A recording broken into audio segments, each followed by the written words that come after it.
Hello and welcome to another edition of Conspirator Brock's Pull List. This is my pull list for the week of April 1st, 2015. It's April Fool's Day. Well, not yet, but new comics come out on April Fool's Day. Don't pull any pranks. It's a dumb holiday. Stupid. Don't do anything like that. Don't do it. No pranks. No pranks. I'm not going to prank you. There's no point. I'm going to get to the pull list. Let's get to it. So first up on my pull list is Arkham Manor Endgame, the little one-shot for Arkham Manor with tying into Batman's Endgame series. I read the detective one, and it was okay. The Batgirl one had no dialogue, and it was great. It was phenomenal. It was actiony. I hated the costume, but yeah. So I'm going to check out and see where Arkham Manor takes us in the Endgame universe. So... Then next up we have Batman and Robin Annual number 3. This is going to finish out Batman and Robin before Convergence. I've really enjoyed Batman and Robin. It's going to be kind of weird to not read this for a couple months, but it's been a really, really good title. It's very solid. The artwork on this cover is pretty cool. So yeah, but Batman and Robin Annual number 3. Next up is Batman Eternal number 52, the last Batman Eternal issue. It's been a great ride. I'm all caught up, so I'll read this issue and it'll be done. But I've really, really enjoyed the story overall. It's been a really solid story, despite the fact that, it was 52 weeks, but it was 52 weeks of Batman. So it was pretty fucking cool. I really, really like this format for big Bat stories. I think that this is a good format to stick to, so that way it's not like crossing over with 50 bajillion books. You're buying all of these different types of titles. You can just buy Batman Eternal, and it's a self-contained, huge Batman story. But for those of you who haven't read it, the first trade is out now. The second one should be coming out soon, and then I think there'll be a third one. But yeah, Batman Eternal, really, really solid stuff. So I'm looking forward to seeing how it all plays out. Then next up we have Batwoman Annual number 2.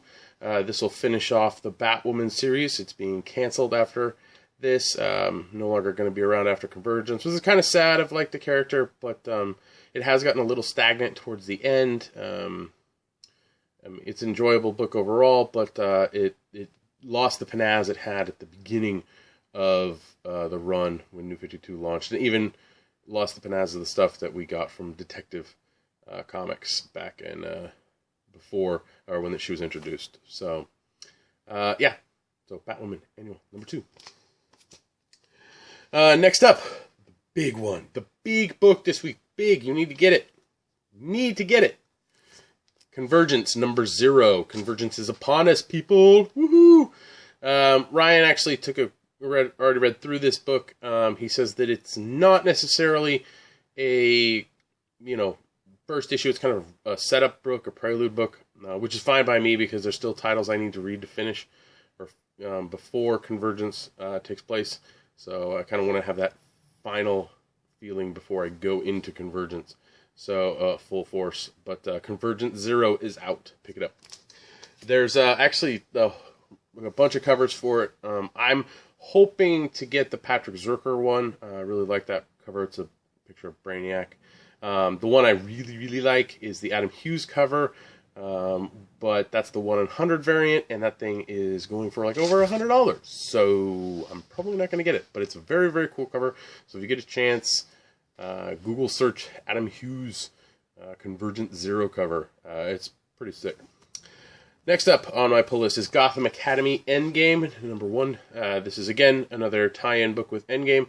I like how they're doing kind of these one-shot books attached to the story that's going on within Batman, instead of making it a title or an issue within the series, because that really breaks up the flow of the series of books and story. So I like that they're separating these out and giving us these little one-shots. So Gotham Academy Endgame. Next up we have Harley Quinn number 16. Just fun book to read. I like Harley Quinn, if you can't tell.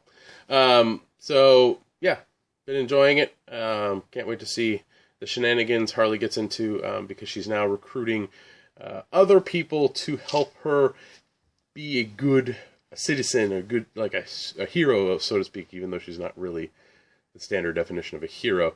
So chaos is probably going to ensue and then this next story arc, which I'm looking forward to. DC is finishing up their movie variant months. There is a couple books that are delayed that aren't coming out until later in April that are going to have movie cover variants. So Harley has one. I'll show it to you because I picked that one up. I'll show it to you in a little bit. A couple other titles had movie variants. I did not pick them up, but if I remember, I'll let you know which ones they are. Next up, we have Hinterkind, number 17. Hinterkind has been a really fun read. It's a different kind of take on a post-apocalyptic world with more fantasy creatures and elves and all that stuff. It's kind of like Tolkien meets, I don't know, any dystopian kind of future thing. Yeah, but I've been enjoying it. 17 issues in, really good stuff. Next up, we have The Names, number 8 of 9. This is Peter Milligan's Max, I guess it's a Max series or 9-issue series, about kind of a 1%. So this guy takes his own life, but he didn't really do it. He was kind of coerced to do it, and his second wife, is trying to figure out why he was killed. And so, yeah, pretty intense stuff. I've been enjoying it. So, yeah. We don't get any shelf copies at the store, but a lot of times those limited series Vertigo titles don't really, unless they grab somebody, I mean, people put it on their pull list, but we don't actually necessarily carry it. But next up, we have the New 52 Futures End, number 48. This is the last Futures End title. I am caught up on it, so I can't wait to see how this all wraps up. Because something happened at the end of the last issue, but it didn't reveal anything, so we'll see what the reveal is in this issue. Next up, we have Sinestro Annual number 1. I've been enjoying Sinestro. It's the best Lantern book out right now. I believe it's continuing after Convergence, so curious to see where it goes, but it's been really, really solid. I've been really enjoying it.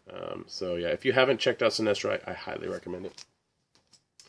Next up, we have Jason Aaron and Jason Latour's Southern Bastards number 8. This book is phenomenal. Makes me want to live somewhere where there's small towns and just a way of life that's completely different than what I live here in the Bay Area. Great book. This is the second story arc for the title. It's finishing up with this issue. This is focusing on the coach and kind of his origins. So I'm really excited to see where this goes in the next story arc. But Southern Bastards number 8.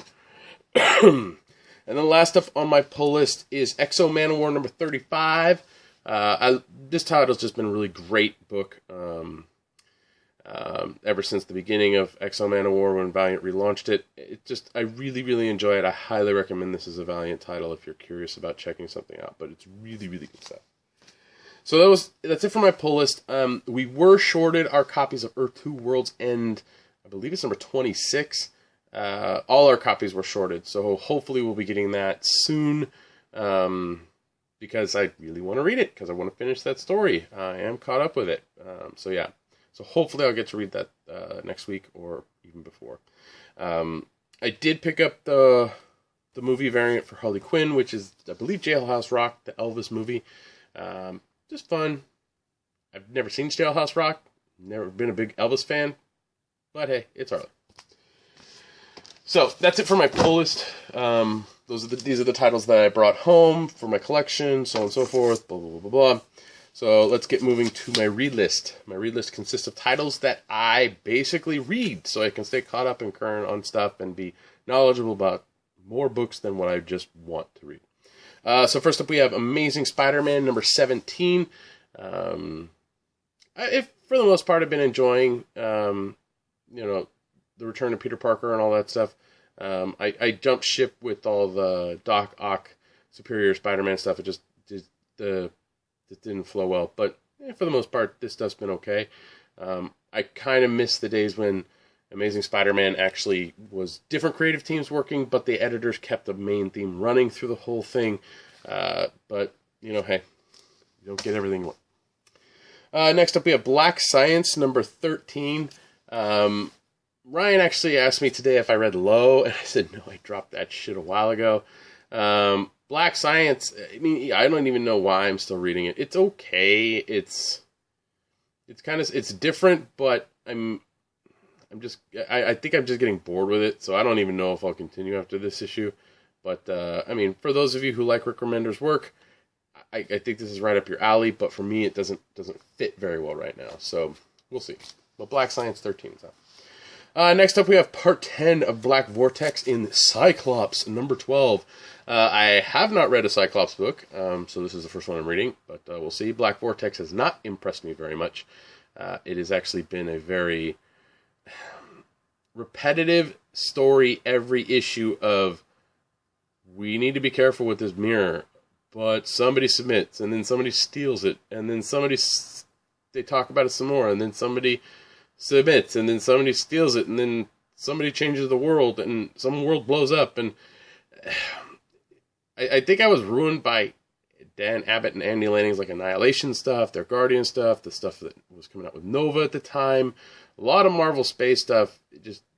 I kind of have a higher expectation, and Black Vortex has not hit that expectation. So, I mean, I'll finish it up unless it gets horribly bad, but I would not recommend this as something that somebody has to read. So, sorry guys, sorry. Next up is Hickman's The Dying and the Dead number 2. I read issue 1 and it was really, really good. I really enjoyed it. I'm actually looking forward to reading issue 2.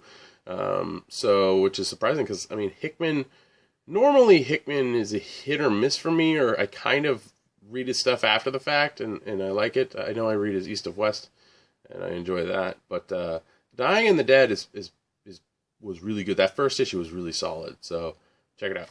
The Dying and the Dead, number 2.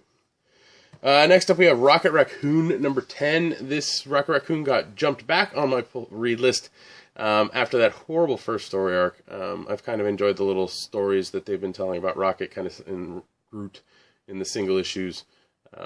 Span a couple issues, but for the most part, they've been a lot better than that first story arc. So I'm going to still check it out. Next up, we have a new Star Wars book. It's Kanan, The Last Padawan.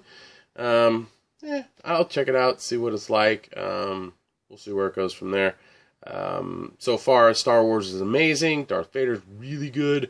Princess Leia is so we'll see where this falls on the scale of keeping my interest. But yeah, a new Star Wars book for you Star Wars fans out there. Next up, we have Superman Wonder Woman number 17.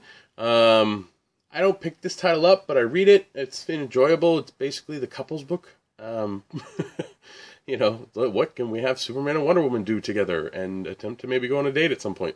It's okay. I've been enjoying it. So we'll see where this story takes us. This one also had a movie variant cover, and it was Gone with the Wind. It's nostalgic, but I didn't pick it up. So next up, we have a book that screams we're getting rid of mutants and changing them to Inhumans so we can use them in the fucking movies. But that's the Uncanny Inhumans number 0 is out. I don't know what Marvel's doing. I don't know what their plan is. If their plan is to change this up so they can use this stuff in the movies, whatever floats your boat. I mean, I enjoy the Inhumans. I'm reading Charles Soule's Inhumans book. Who does this one? Yeah, Soule's doing this one too. But I mean, we'll see how far it goes. But I mean, if this is kind of just a ploy to be able to say, hey, we can shove Wolverine in a Marvel Studios movie, a Disney Marvel Studios movie, because he's an Inhuman, no longer a mutant. So, it's a little odd, but we'll see. Then last but not least on the pull list, the read list, is Wonder Woman number 40. The Finches have done a great job with this book. I really enjoy reading it every month. So we'll see where this goes, but Diana's going to have to figure something out with Donna Troy's back, so we'll see what goes on if she's still leader of the Amazons and all that stuff. This one actually had a DC variant movie cover.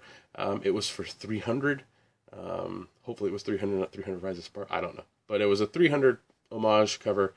It's cool, but I didn't feel I really needed it. So There was one title that I was not able to, or two titles I should say, that I wasn't able to pick up because we don't have we didn't have enough shelf copies for me to feel comfortable borrowing one.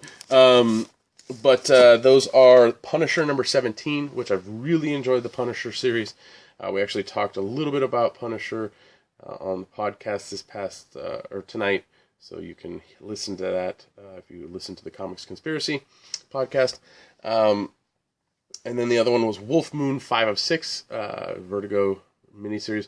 Enjoying. It's really, really cool. It's a different kind of feel book about a guy hunting a werewolf, trying to kind of just expunge his own guilt and demons and all that stuff by killing this werewolf. So, but yeah, been enjoying it for the most part. So, that's it pretty much for everything. I do want to mention that a couple graphic novels came out this week that you might be interested in. We'll start with the cheapest one and work our way up to the most expensive one. Deep State, which is Justin Jordan's book, Volume 1, Darker Side of the Moon, came out today. I enjoyed reading Deep State. I don't think I read issue 4. I can't remember. But maybe, I think down the road I'll snag up that trade and reread it. But I really like Justin Jordan, especially stuff with Spread, and especially his Dead Body Road was really, really good. Take a drink. Next up we have an original graphic novel, or OGN, as is blatantly splattered on the cover of this graphic novel. But it's the Avengers Rage of Ultron. I would be interested in reading this because of all the hype with, the Avengers 2 movie come out and Ultron and all that stuff. But it's an oversized, it's a big hardcover, so it's a tall one. But it's $24.99 for something that's this thin. It's tiny.